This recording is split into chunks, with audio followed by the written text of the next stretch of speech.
What is up, guys? It is Jed Wrestling here, back again with another video. WWE Backlash 2025 is on Saturday from St. Louis. Let's talk about it right now.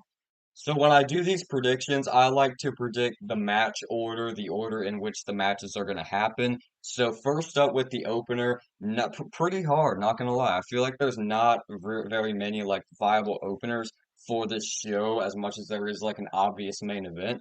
But I ended up going with Becky Lynch versus Lyra Valkyria for the Women's Intercontinental Championship. I do think that this match is going to open up. This feud has been pretty good, some pretty good promos throughout this feud. We, of course, had Becky Lynch returning at WrestleMania 41. Then, after Lyra Valkyria lost the women's tag team titles back to Liv and Raquel on the Raw after Mania, Becky Lynch attacked her, multiple manhandle slams, and this feud has been heating up ever since. Becky Lynch is a heel now, which is really awesome to see. Who wins this match? I could see Becky Lynch winning this match because, like she just came back. And this is like her first, I believe this is like her first singles match since she came back at WrestleMania. So it would make some sense to have Becky Lynch win, but I do think that they're going to put the younger talent over. Lyra Valkyria is going to win. She is going to retain her Women's Intercontinental Championship, defeat her mentor in Becky Lynch. Where does Becky Lynch go from here? I'm not sure. I'm sure Lyra will move on to another feud, possibly for the Women's Intercontinental Championship, or maybe this feud will continue. Who knows? But I do think Lyra Valkyria is going to win in this match at least. Next up, we will have a fatal four-way match. Jacob Fatu defending his newly won United States Championship up against Damian Priest, Drew McIntyre, and LA Knight. Jacob Fatu is, of course, the new U.S. champion coming out of WrestleMania. He defeated LA Knight, and then the next night, pun intended, on WrestleMania, we did see the Sin City Street fight between Drew McIntyre and Damian Priest. And it looked like Damian Priest was going to take some time off after that, but then he screwed Drew McIntyre in a U.S. title number one contenders match, and then Jacob Fatu attacked everybody, and that evolved into the fatal four-way match that we have here. No doubt going to be good. A lot of different styles are going to be meshing together in this match, and I think that is sometimes what makes multi-man matches work when you have a bunch of different styles and then you put them together. That's kind of what I'm trying to accomplish with the new Sheamus, Chad Gable, Kevin Owens match at Maximum Carnage, three guys with different styles. That's the same thing to apply here. I don't see Jacob Fatu losing the U.S. title anytime soon, and I do think he's going to pick up the win in this match. Who does he pin? Maybe I don't feel like any of these guys necessarily should be taking a pin because Drew's taking a lot of pins, Priest is taking a lot of pins. Knight hasn't taken as many pins, but he has been losing some matches more recently. Maybe he pins LA Knight, I'm not sure, but no matter what happens, I think Jacob Fatu will win. This could perhaps be the best storyline going into this show. We will have Pat McAfee versus Gunther. We haven't seen a real Pat McAfee match in such a long time, dude. Since like SummerSlam 2022 when he went up against Baron Corbin. I know he entered into the Royal Rumble, but that was just a joke spot. That was nothing. He hasn't really had a real match since SummerSlam 2022, and he's coming back to the ring here to take on Gunther. I've liked this storyline a lot. You have Gunther.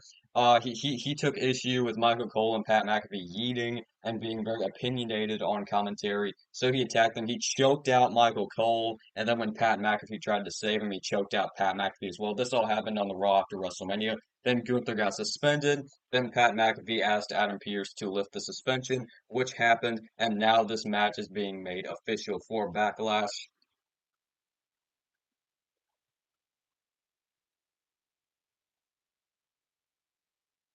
Now, the result is in no doubt, obviously. Gunther is definitely going to win this. He needs to get his win back after he tapped out to Jey Uso at WrestleMania. But Pat McAfee's definitely going to put up a fight. They're probably going to have some close calls where Pat, like, almost wins. But in the end, it's going to be Gunther either pinning or submitting Pat McAfee. More than likely, he would pass him out with a sleeper hold. I could see that happening. Gunther needs to reassert his dominance. And what does he do after that? I'm not really sure. I don't really see him going back after the world title after Jay's champion because when Jay's champion because if he does that, I feel like he would have to get the world title back. I'm not sure if they want to do that this soon. But no matter what happens after this, Gunther is definitely picking up the win. He's going to annihilate Pat McAfee. But there's definitely going to be some hope in this match. There's definitely going to be some near falls, and I'm excited for it.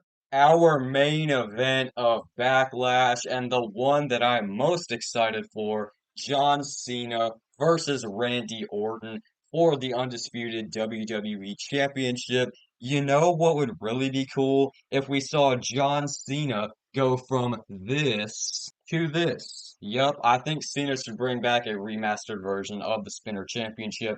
Just replace the scratch logo in the center with the WWE logo. I feel like that would be an awesome heel move from Cena. He brought it up one time in a promo before he won the title, and now that he is the world champion, I feel like it's a necessity. But Cena and Orton, this is my most anticipated match on the show. Like I said, these are two of my goats. Two of the reasons why I'm into wrestling so much as I am today. Back like 2014, 2015, that's when I first got into wrestling, and these two guys were there, Cena and Orton. Loved them both to death, and I'm definitely excited to see them throw down, probably for the last time.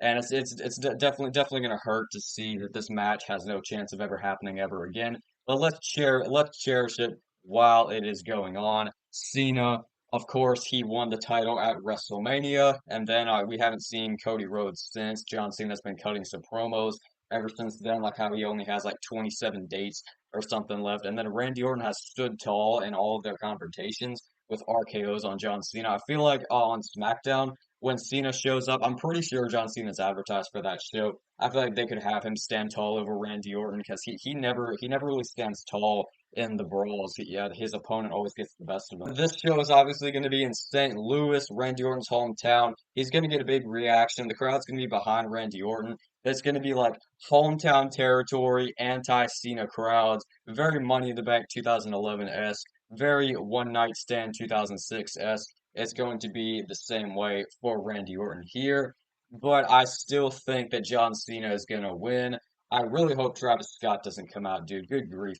But just have Cena maybe cheat to beat Randy Orton, just like by himself, cheat, no interference, and then pin Randy Orton 1, 2, 3 to retain. Hopefully the Spinner Championship. Like I said, that would be cool for him to bring it back for this match and then continue to use it afterward. But John Cena will retain his championship in this match have been my predictions for WWE Backlash 2025. I really hope you enjoyed this video. Let me know your thoughts in the comments down below, as well as smash a like on this video and subscribe to my YouTube channel and turn on notifications so you never miss a new video. I would greatly appreciate it. But yes, Jed Wrestling out.